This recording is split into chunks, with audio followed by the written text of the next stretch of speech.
Good afternoon. My name is Angela Saylor, and thank you for joining us today. We are so excited to have you. I am the Vice President of the Fulner Institute here at the Heritage Foundation, and I am so excited to host this webinar entitled National Education Survey Results, Civics Education and 1619. This is part one of our three-part Education in America series. Just a few housekeeping notes. This session is going to be recorded and will be available after the webinar. I'd also like to remind you that we are so excited about you being a part of the conversation, and you are encouraged to submit your questions in the question box throughout the webinar. Make sure that you add your name, affiliation, and where you're tuning in from, and we will get to your questions during the question session. We'll also be sharing today's recording with you and others following the event. President John Adams said, "Facts are stubborn little things, and whatever may be our wishes or our inclinations cannot alter the state of facts and evidence."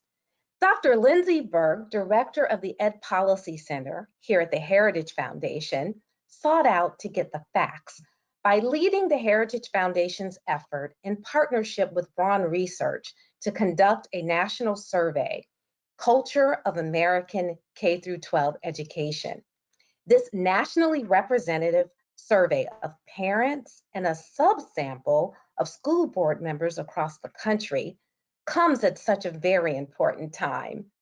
A number of commentary pieces, the anchor of which is the New York Times 1619 Project, have distorted the story of America's founding. The 1619 Project argues that the United States history began in not 1776, but in 1619, when enslaved Africans were brought to North America. It has since led to the development of supportive school curriculum from the Pulitzer Center, now in more than 4,000 classrooms across the country. Knowledge will forever govern ignorance, and a people who mean to be their own governors must affirm themselves with the power that knowledge gives us. So I'd like to invite to the screen our speakers for today who are going to empower us with knowledge.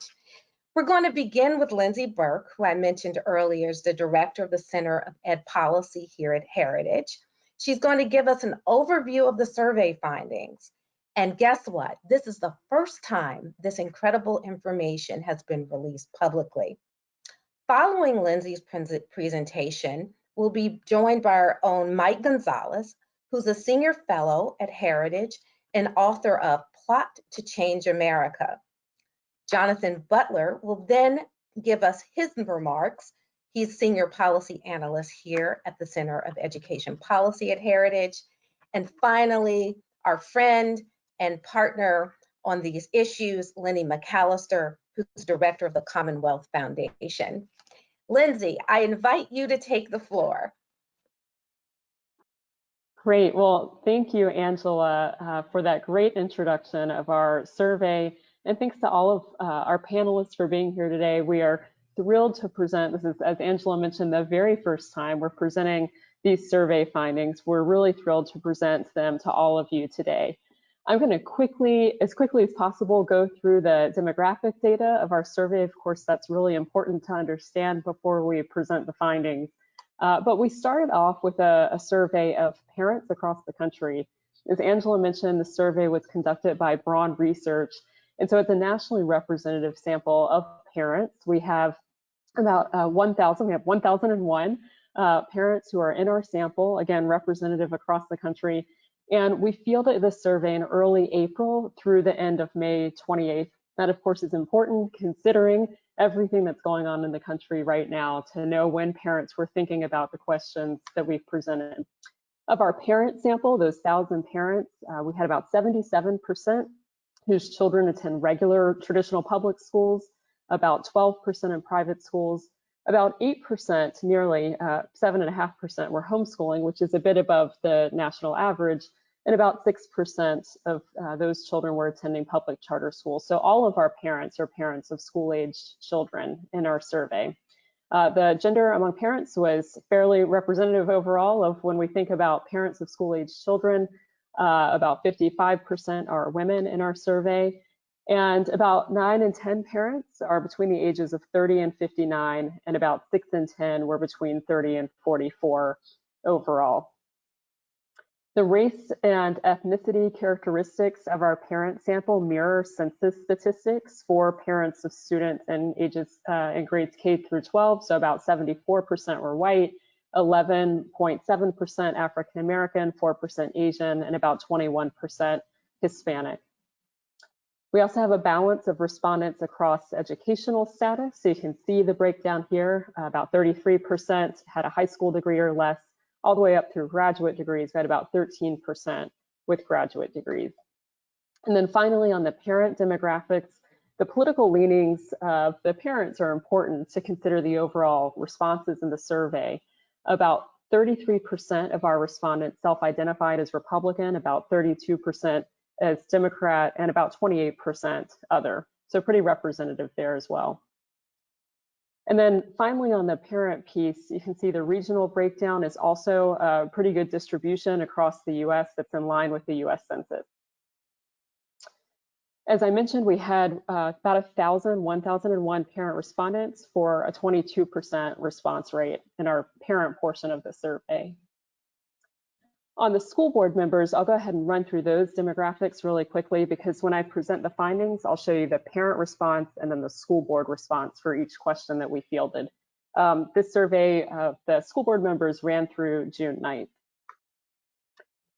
Almost all school board members in our survey were elected to their position. About 96% of the respondents were elected. A little under 4% of school board members were appointed. For the race and ethnicity of school board members, you can see the breakdown there. About 65% of respondents are white, 11% African American, less than 1% Asian, and about 7% Hispanic. And you can see that the school board respondents did have a high proportion of graduate degrees among those respondents. About 53% of school board respondents had graduate degrees. The political leanings of the school board members, this in and of itself is interesting. Republicans, self-identified Republicans, comprised about 3 in 10 of our school board member respondents. And then the Democrat independent split, it was about equal between that split. We had 25% self-identify as Democrat and about 25% independent. Now, one caution in particular on the school board portion of our survey is that a little more than half of the school board members in our study are from the Southeast region.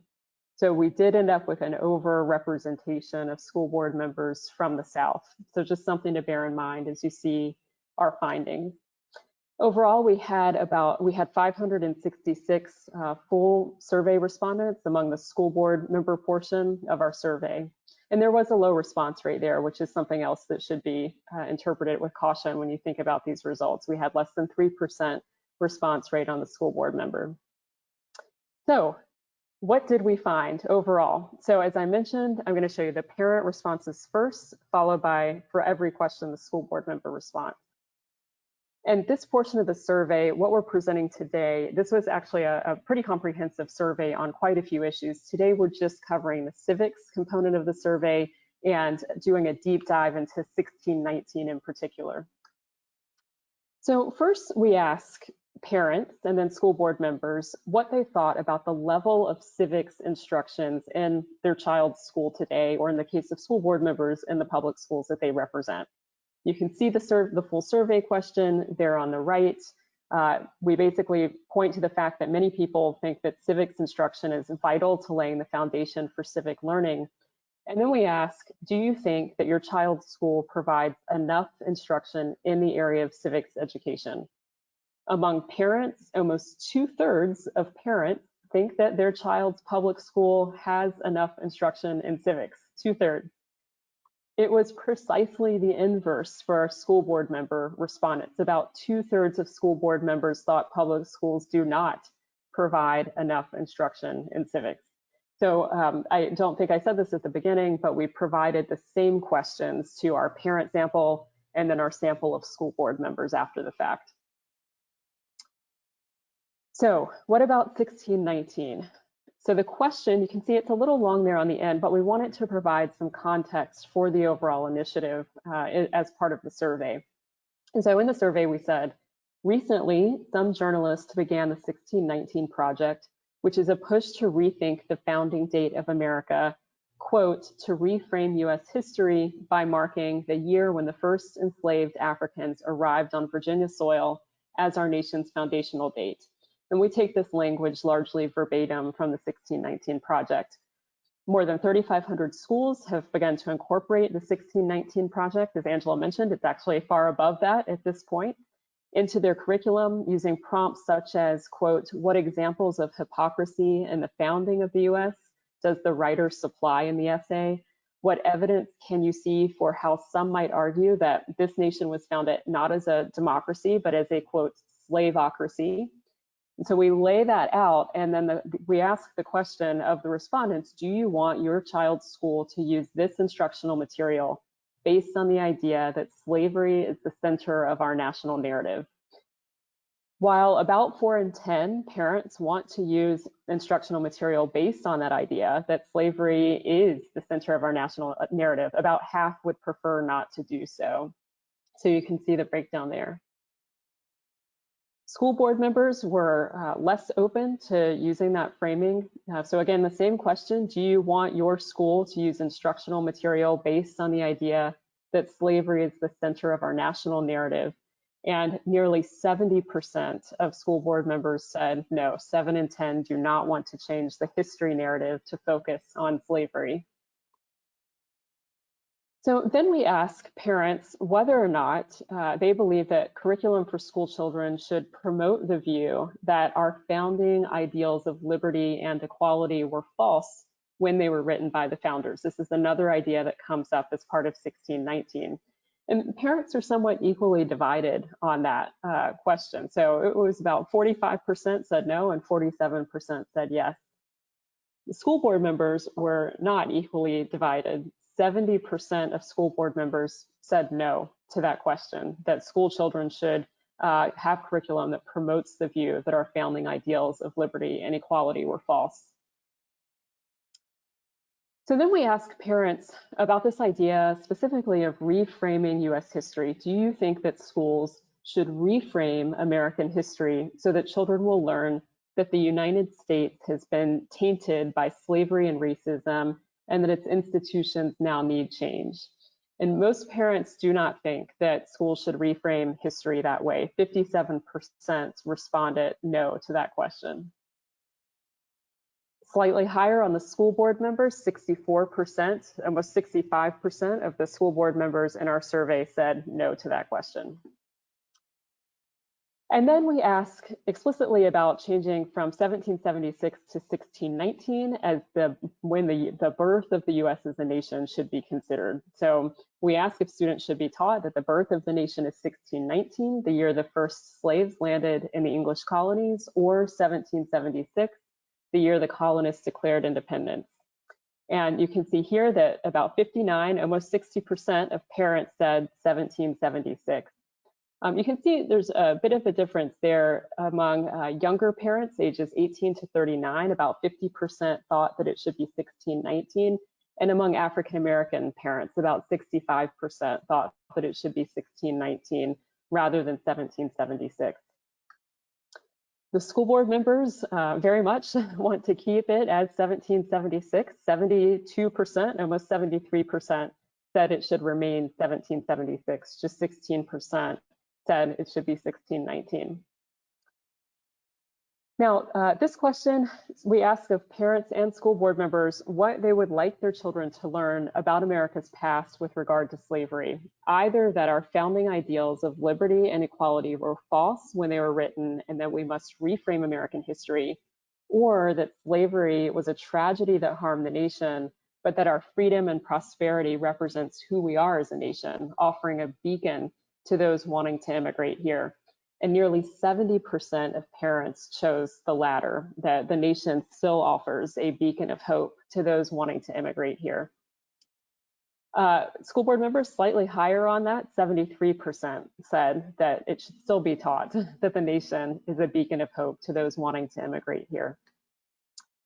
And then the final question that we ask in this portion of our survey, we use language that the National Education Association has been using, saying that in order to achieve social justice, that educators, quote, must acknowledge the existence of white supremacy culture as a primary root cause of institutional racism, structural racism, and white privilege. So we presented that and then said, do you believe such content should be incorporated into the classroom? 54% of parents said yes, that they do think that should be incorporated into the classroom. 36% said no.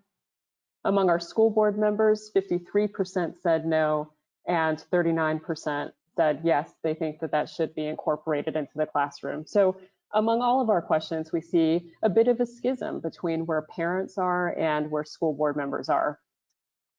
In the interest of time, I'll go through the summary really quickly, but parents of children in K through 12 grades are generally satisfied with civics instruction. When it comes to the 1619 narrative, there are some differing views that exist, but that tends to reflect the differing views in our nation at the moment.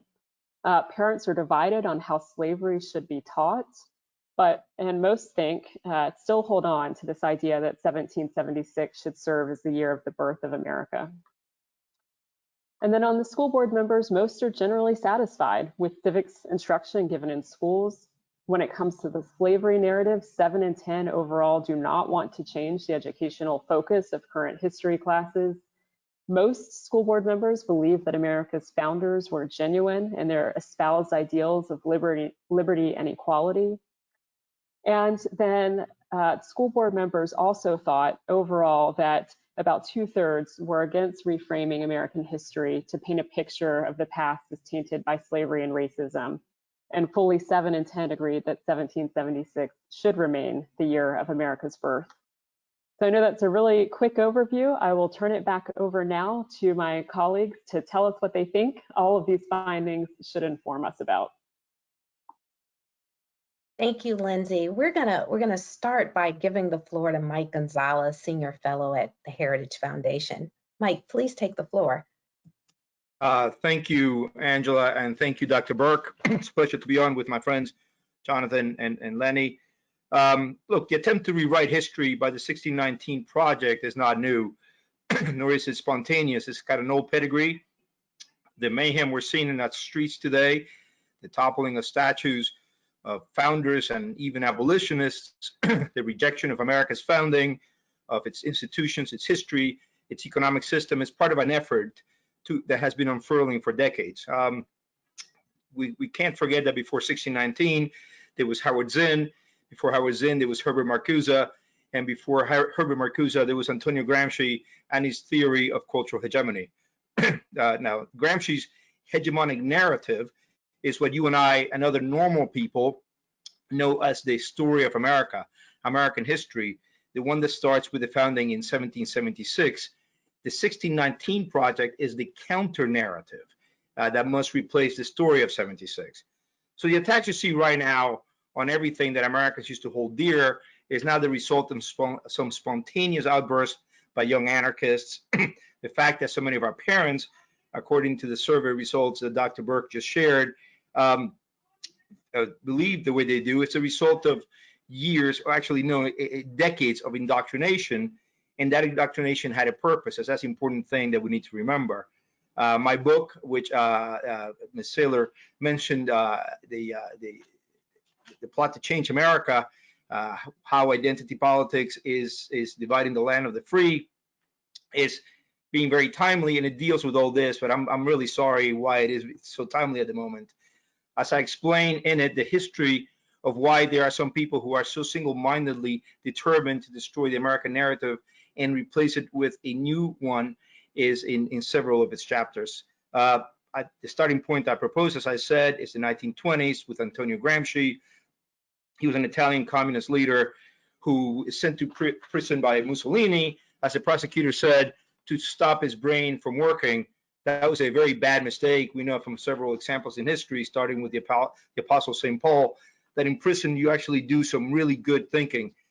So he starts in the late 20s what is later comes to be known as the prison diaries, and in it he explains his theory of cultural hegemony.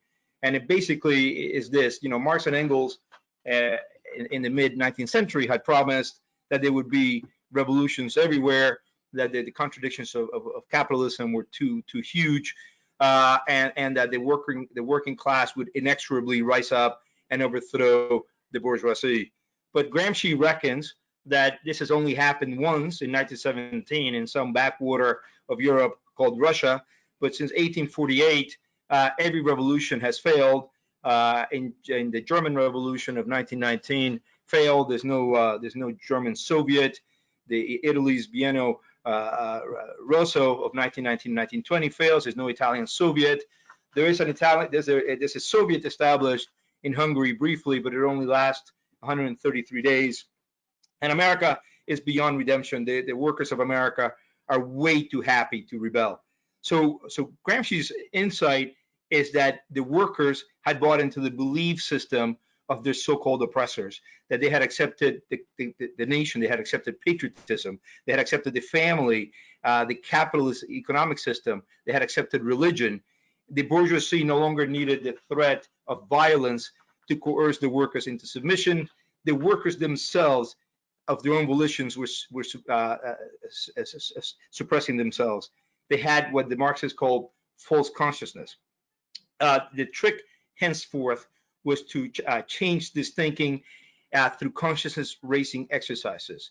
The re-education sessions led by the Revolutionary vanguard of leftist intellectuals would teach the new workers that everything they had believed until that point was bad, ugly, and worked.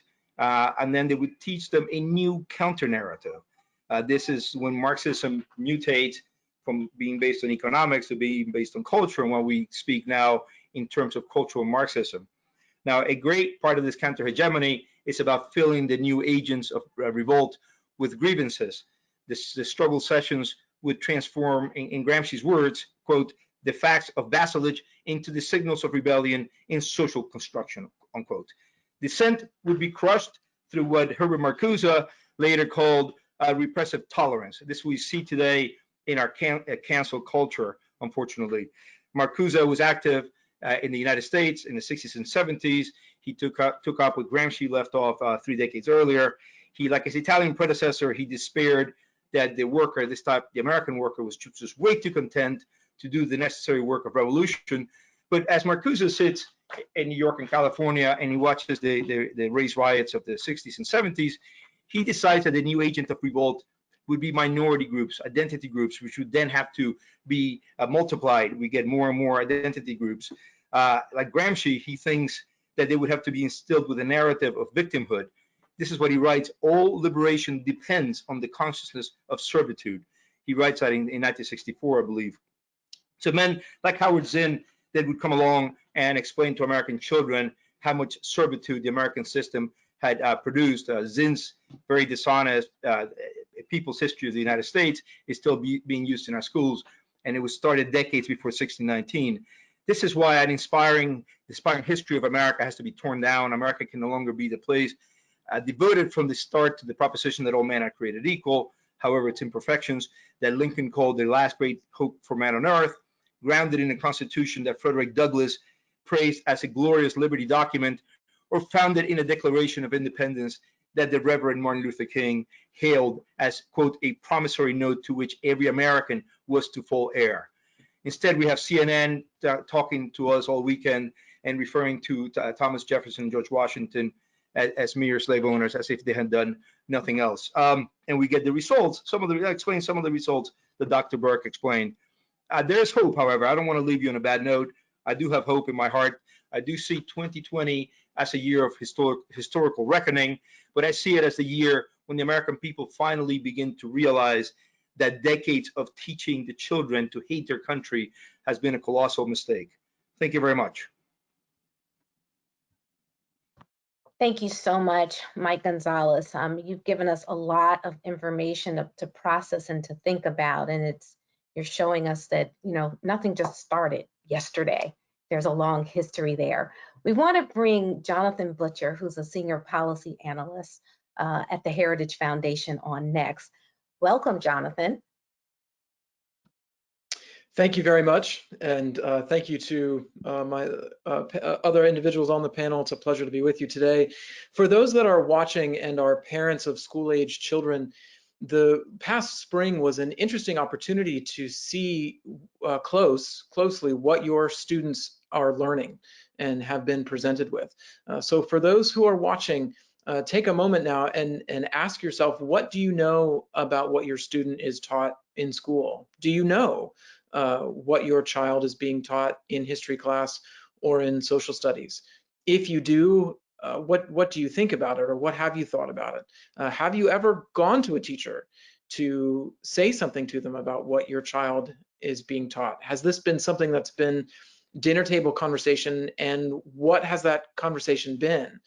I think this whole panel is really a chance for those who are watching to consider what it's been like for yourselves over the past couple of months as school buildings have been closed and students have been at home, to think through what does it mean to know more about what your child is learning in school?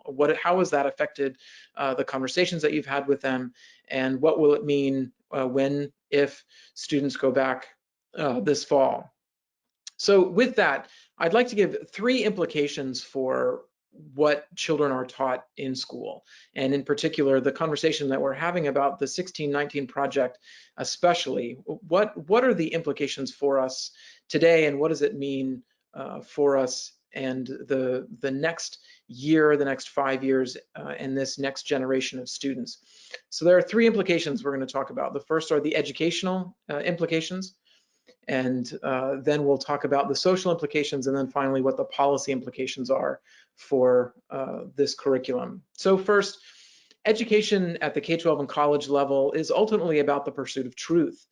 The overarching point of the 1619 project is a subjective explanation of history, and that is an explanation that is subject to different perspectives. And so while we can describe facts and their meaning in different ways, we can't make up the facts themselves. Writing for the 1776 Unites project, John McWhorter of Columbia University said the project is founded on nothing less than empirical sand. The evidence for that is that the New York Times already issued a correction to the 1619 project back in March. Now, this is fine for a news source, but when the material, as has been discussed already here and mentioned by Ms. Saylor, is already in schools as a part of a curriculum through the Pulitzer Center, it's much harder to change the content that's being delivered to thousands of children. So the material wasn't ready for schools at the time that it was delivered. But let's take the most glaring example of this. The 1619 project originally said that preserving slavery was a primary reason for fighting the revolution. Now, the project has hedged on that, and they say that some colonists fought to protect slavery. McWhorter wrote earlier this year that the issue is not differing interpretations of history, but an outright misinterpretation of it. He's not alone. Leslie Harris is a history professor at Northwestern University who reviewed the project for the Times and said this assertion was an incorrect statement, as she wrote for Politico. The Times went ahead and published it anyway. Now, this is important because the Times itself says that the 1619 project is meant to reframe American history. And yet here we have one of the core ideas used to substantiate these revisionist ideas has been deemed problematic enough that it was corrected. And in her article in Politico, Harris talked about what this will mean for the efforts of the whole project to talk about a difficult subject. And she said that by going forward with an idea that was not accurate would undermine the rest of what it was trying to talk about and discuss, and it has. So take it another step further. Pulitzer-winning historians plural, have said that the project has weak scholarly support. Schools must present students with the best scholarship available, and that makes 1619 nothing short of inadequate. Yet interest groups are already fully invested. The National Education Association, the American Federation for Teachers, the two largest teachers unions in the US, each have already created either websites or hosted events featuring the material in the project. So it's already a part of what these very vocal interest groups are making front and center in the way that they consider how classroom instruction should be delivered. So number two, let's talk about the social implications. For those who were watching the riots over the past several weeks, you may have seen a statue in Portland, Oregon of George Washington that was torn down and had 1619 spray painted on the side, which was a clear nod to this project. Thus, this is the civic consequence of releasing a set of materials on the world, especially with inaccuracies built in. When Alan Bloom wrote The Closing of the American Mind in the 80s, he said, "We live in a thought world, and the thinking has gone very bad indeed." And that was in the 80s. This certainly applies today now with a project that finds its natural consequence in a call for reparations. Not unity, not opportunity. In fact, the latest article from the New York Times magazine along these lines, Nicole Hannah-Jones, who is the lead editor, dismisses the possibility that new opportunities are possible or should be the answer, or that making a better future can be a remedy for a flawed past. This creates hopelessness and a sense that there can only be winners and losers. And that brings us to number three, which is the policy or political implications of what is being taught in school, and specifically this project. In the latter article that came out just 2 weeks ago, Ms. Hannah-Jones, again, the lead editor, said in a strange comment near the end of the article, where she said that white Americans are not the ones who would pay for the reparations, but it is the federal government that pays. Now, that is a troubling statement because, of course, taxpayers send money to the federal government, and it doesn't matter what color you are, you still must pay taxes. For a piece that is trying to make a statement about income disparity and the transfer of wealth, such a misrepresentation of how government works makes it very hard for us to be able to take the salient points that may be there seriously. So let me finish with an education-related policy implication. In this article that most recently came out, Ms. Hannah-Jones says that education is no longer a ladder of opportunity because disadvantaged and minority students cannot escape failing schools, and that making school segregation illegal in Brown versus Board of Education did not, quote, repay Black families for the theft of their educations. But she misses the point that these inequalities persist, namely because students are assigned to traditional schools according to where they live. So let's fix that problem. Let's talk about that going forward. Let's erase school district boundaries. If charter schools are helping students succeed in Chicago and Los Angeles, well, then ask the teacher unions, the ones that are fully invested already in 1619, ask the unions why they are forcing these students to stay in traditional schools by capping the growth of charter schools through collective bargaining agreements or in deals that ended teacher strikes. Or ask them that why they are limiting the eligibility for private school choice programs. If we're ready to address each of these areas in the educational, the social, as well as the policy implications of what is being done in schools through this curriculum, then we've got to be prepared to talk about opportunity. We've got to be prepared to talk about how we can turn from a discussion about facts that have a weak basis to talking about ways that we can help every child find a great future and achieve the American dream. So thank you. Thank you. You have given great insight into this project called 1619. We want to now bring Lenny McAllister, who's with the Commonwealth Foundation, on for your remarks. Welcome, Lenny. Thank you, Angela. And thanks everybody for joining us today and talking about this very important project. Now, we heard a lot of the scholarly heft behind where we are in America today concerning the 1619 project, but one of the things that we have to ask ourselves is, what does it mean for us moving forward, not being able to look at our history the way we have in quite some time? Now, there's several things that come with that, and I'm going to talk less scholarly and more what's in it for you and me, for our children and our grandchildren moving forward. Number one, we have to look at the fact that the ability to think critically, to be able to work through multiple issues all at once and be able to create a better way for not just our communities, but our nation as a whole, and as the world leader when it comes to democracy and justice, be able to continue to be that shining city on a hill. It's extremely important for us to allow our children and grandchildren to continue to think critically. I think one of the things that flaws the 1619 project the most is the fact that it thinks in a silo. And as we well know, the world is shrinking. So just as we've been dealing with the pandemic, we can't just deal with the pandemic and not deal with the economy and not deal with social implications, not deal with education and the like. Just the same, when we look at our American history and we understand the founding that we had in 1776 and the complexities that transpired in the 18th, 19th, and 20th centuries as we move to our modern times, it's highly important for our children to learn those critical thinking skills at every step of the way, to be able to see the heroism in somebody that still had a fatal flaws in place. That's not just an American story. That's a human story. That's something that if you're a Christian, you learn in church. That's something that you learn throughout the churches of worship or the houses of worship and the like throughout our upbringing, which allows us to have the moral constitution necessary to take on the challenges, find those strange bedfellows when necessary in order to take our society to the next level. Projects such as the 1619 Project do not give us an opportunity to allow kids from all different backgrounds to find their success story, even in the most egregious of situations. Again, if you take 1619 and only take it around the premise of a slaveocracy, it robs the fact that there were white abolitionists that gave their lives for the purpose of making sure that all men were free.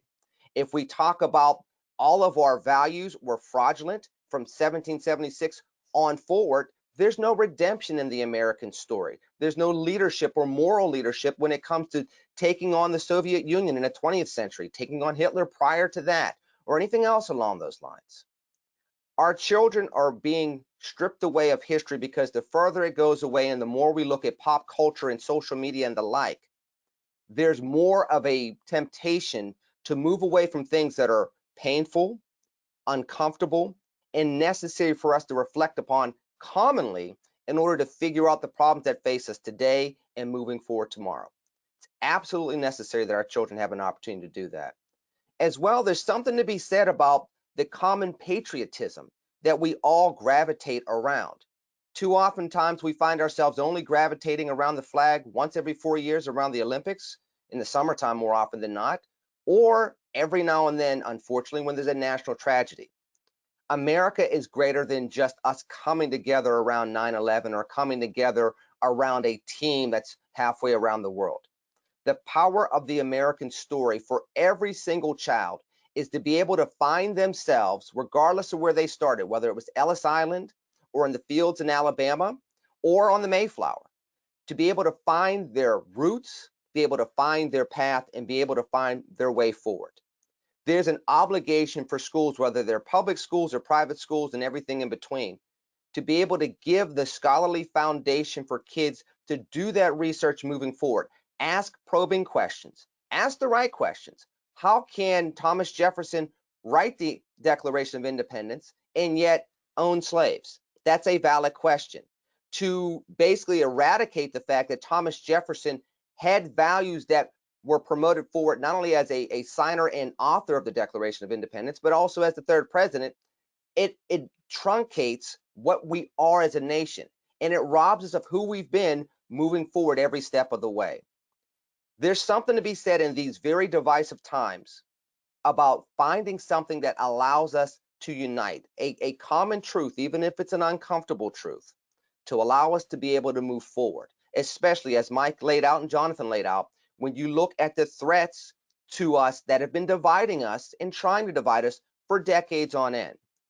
Now more than ever, We have to be able to gravitate towards something that shows that we can get through the worst of times. We can get through some of our own flaws nationally, individually, and the like, and be able to find a better way as Americans. And the way we do that with our children is to show that through what we teach about ourselves, from civics to history, on through to social studies and contemporary evaluations of where we are right now, how we got here, and how we're going to move forward. I'm looking forward to any of you all's questions, but I want you to understand that what Mike laid out and what Jonathan laid out is how we got here and why it's so critical for us to re-grasp and re-embrace the American story that we know, even with the warts, so that we can get past our current flaws and have even a better future moving forward. Thank you so much, Lenny. I want to invite the rest of the panelists back on the screen. This is a very emotional, high-charging issue that people have different viewpoints on and express differently. But we want to take a moment here as we go into a little bit of a discussion before we launch into the questions that are coming in. And thank you to you all who are consistently logging those questions in the question box.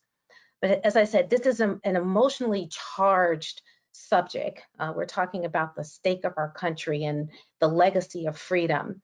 Parents are out there wanting to know what they can do, and they're tired of pushing against bureaucracy. I mean, curriculum just seems like a tall, heavy burden for parents, but what can parents do as we pull back off of the emotion and look at the practical steps that need to happen in order to save our nation? Lindsay, I'm going to start with you. Sure. Well, I would reiterate something that Jonathan said a few minutes ago, in case anybody missed it. But the pandemic, if there's any silver lining at all, it has given parents an opportunity to really do a deep dive into what their children are learning in school. They're out of school now. They are at home with family. We're all accidental homeschoolers now, all schooling from home. So having that opportunity to really delve into what is being taught in public schools and even some private schools across the country is really important. And then for me, of course, it always comes back to parents demanding that they have options, and they should demand that they have those options. So making their voices heard, that school choice is something that is important to them. We need to move toward more options that provide transparency around the curriculum and content that is being taught in schools as well. But coupled with that transparency has to be an exit option for families from district schools that aren't meeting their needs or are teaching content that is really antithetical to their own values. Mike, you've given us an incredible backdrop on history, but you're also a parent, scholar and a parent. How do you answer this question in terms of what parents can practically do to push back? Well, I think that, as Dr. Burke said, the pandemic has helped us in the sense that we now look at what our children study. But I think also that the riots and the disturbances have helped a great deal, because I think a lot of people are watching their TVs, looking aghast at the statues of people like Ulysses S. Grant, who won the Civil War and who went after the KKK, a towering general, Abraham Lincoln, Washington, Jefferson, men who had flaws. But even Socrates and Abraham and Moses had flaws. We all have flaws. So I think that people are beginning to say to themselves, wait a second, really, do we really need to teach the children to hate America? As Edmund Burke said, in order for the country to be loved, the country has to be lovely. And I think the left understands that much better than we do, that we conservatives do. And we have allowed this to happen for a long time. I personally, what I do, I have 3 children. 2 of them have gone through middle school. 1 is finished with high school. And from the beginning, from middle school, what I call junior high, they have been taught Howard Zinn. They have been taught things that are from the Howard Zinn project. And I fully expect that my last son, who's now going into middle school, will be taught the 1619 project soon. It is my job as a parent to, when he brings that workload home, I have to decode it and explain it to him and say, this is just a pack of untruths. This is not this. We have a country that, for all its problems, I want to leave you with this. I have lived in 7 different countries as a foreign correspondent, at least a year in 7 different countries. This is a great country. That's the reason we have a line of people out the door trying to get in, and the line of people trying to leave it is non-existent. And that's what I try to teach my children. Thanks for the question. Oh, thank you. Thank you. Jonathan, I want to go to you. I know you outlined policy and from a social standpoint and from an academic standpoint, but where do you want to punch in on for just the one thing you want people to remember as they get off of the call in terms of their power as citizens in this country? Sure, thank you, Ms. Saylor. I think to begin with, for parents, talk to your child's teacher. Know what's being done in the classroom. You should know what your child's being exposed to, and you should be ready to speak up about it.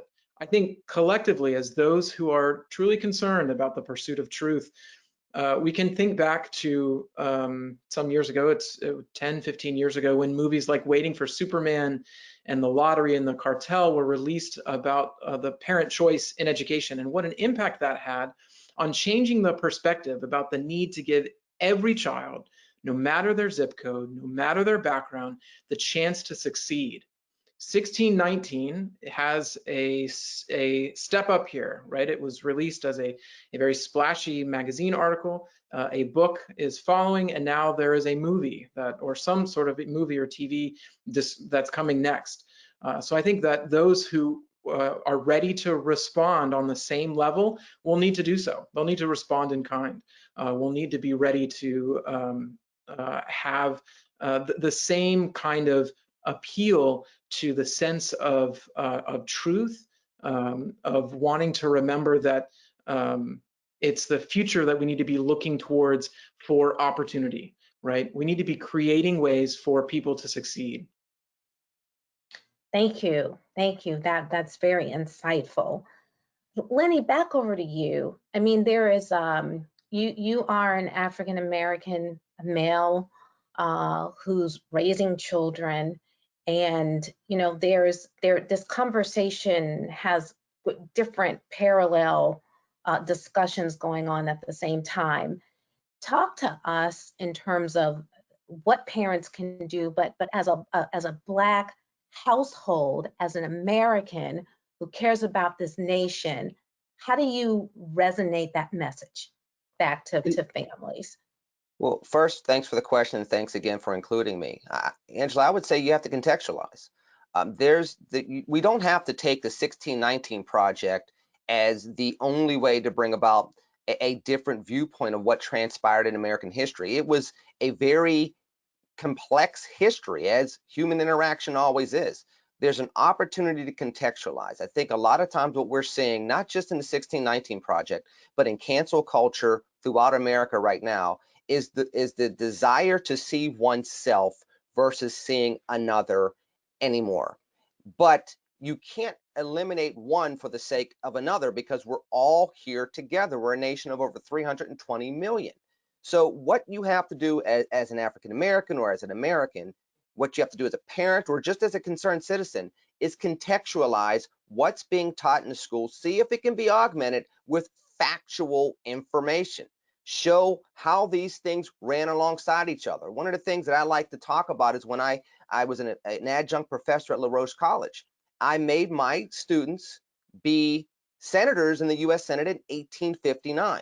But not only did I have them debate the issue of slavery, I gave them a bio to contextualize what each one of them might be feeling based on what state they came from, how much they were worth, what their interests were, what their career interests were, because all of this is American history, and it had an impact moving forward. Why did we have the Civil War? It wasn't just because of slavery. It was also because the couple of presidents prior to 1860 were not as strong as keeping the country together as they could have been. That's something that contextualizes how we got through the 1850s to the Civil War.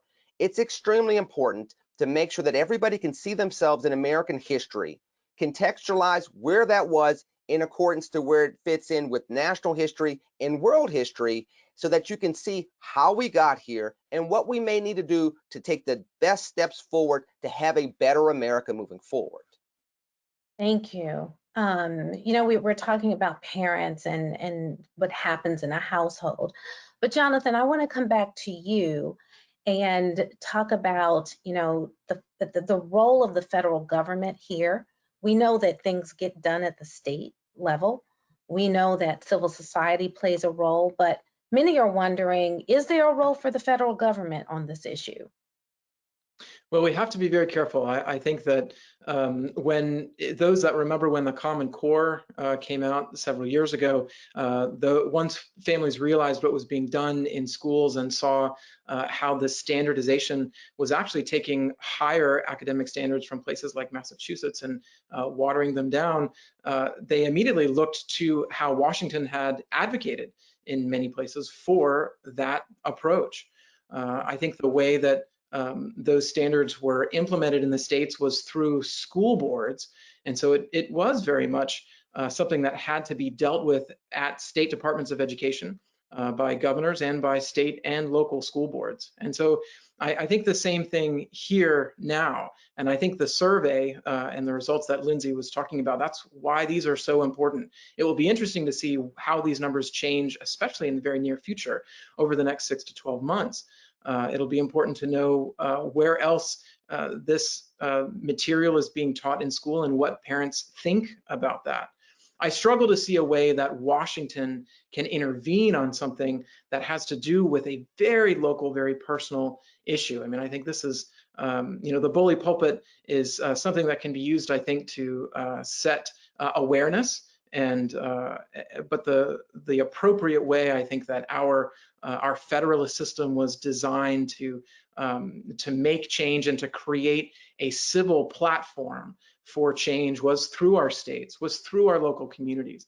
And so that's where it will have to be. And that's why, as Lenny said so well, as Mike said so well, having parents understand what is being done and being ready to talk to your child's teacher, take advantage of this opportunity now when you're home with your student to know what's going on. Angela, if I may, just to leverage as well what Jonathan said, it's very important for people to understand that from a federal standpoint, we might not be able to put a whole bunch of federal policies into place, but we can put a federal tone into place. As we have seen with the domestic unrest over the last several months, how we view America is a national security issue. And we cannot have a divided country as we're still dealing with the war on terror, as we're still dealing with rogue nations around the world, and we're dealing with warfare even in a way that is now more economic and technological than it is militaristic. So if we don't have a common view of what makes America great, even if we disagree amongst the different flaws that we have and how we get through them, we remain vulnerable. That's where the federal government, that's where federal leaders can come into play, is help set that tone so that as it trickles down to the local communities in the states, we understand there's still a level of being proud to be American. That's going to be our foundation as we move forward with what the curricula is going to look like moving forward. Okay, so Lindsay, I want to come over to you, and I'm going to do a little bit of intertwining some of the questions that are coming in. But as we are saying, there's the separation of power in terms of the actual role of government, federal government versus the state and parents. People are wanting to know, what are the alternatives for curriculum and where do they go for that? And as you answer that, a couple of questions have come in on the survey asking if you were surprised at the propensity of the school board members to be opposed to 1619 and the fact that they have graduate degrees to the parents. So if you can kind of blend those together, that would be great. That's a great question and a very good insight on the school board members. I was actually quite surprised to see how it all broke out. But having put a little thought into it after the fact, I think a couple of things explain it in particular. The school board members in our survey did tend to be older than the parent respondents on average. They tended to be higher income earners than the parent respondents were on average. And yes, they had significantly higher levels of graduate degree attainment. But I'm thinking that, and this is just inference from what the data suggests, is that they probably attended graduate school well before a lot of the parents, if they did attend graduate school, in our survey did. The other thing was that caveat that I pointed out at the top, which is a lot of our school board members were concentrated in the Southeast, which could explain a little bit as well. But nonetheless, still quite surprised at what we found there. On the curriculum piece, there are a lot of alternatives, and this is the beauty of a market, is that we're seeing that market produce all kinds of excellent, rigorous, America-centered curricula that families can access and should demand that they have access to. You can look at organizations like the James Madison Institute, the Bill of Rights Institute, the Ashbrook Center, the Jack Miller Center. There are great organizations now that are providing curriculum resources, textbooks for both students and providing corollary teacher education as well at the same time. So definitely check that out. We have a list of all of those resources on heritage.org. If you Google Curriculum Resource Initiative and Heritage Foundation, you'll see a list there as well. Wonderful. Well, our time is winding down. Mike, I want to get you back in here before we have to wrap up. So you laid out for us the historical landscape of how we got here, but want to get your insight on what else should parents be looking out for in terms of those the rumblings out there. For example, Black Lives Matter said that they're coming out with a curriculum. We've got Oprah Winfrey putting her voice into the conversation. So what are some of the caution messages for parents who are listening at this moment towards what's coming next and why we need them to keep pushing and keep moving? You know, what teachers fear most is what Jonathan mentioned, is the parents coming in and asking questions and saying, why are you teaching these things in the curriculum? I know when I have raised Howard Zinn, for example, in the context of AP US history for my children, the teachers are actually very apologetic, and they say, look, it's what we've been asked to teach. We know that it's a pack of lies, and we actually challenge the students. So you know, pushing back constantly on the teachers, as Jonathan said, it's but you know, to go back to what Lenny said as well, you also we have to grope for a better understanding of us as an American family. All of us do strive to be colorblind and see, you know, not only what we have in common because we're human as humans, but what we have in common as Americans. America is a country that has purposes, that has joint purposes. We have to go back to that.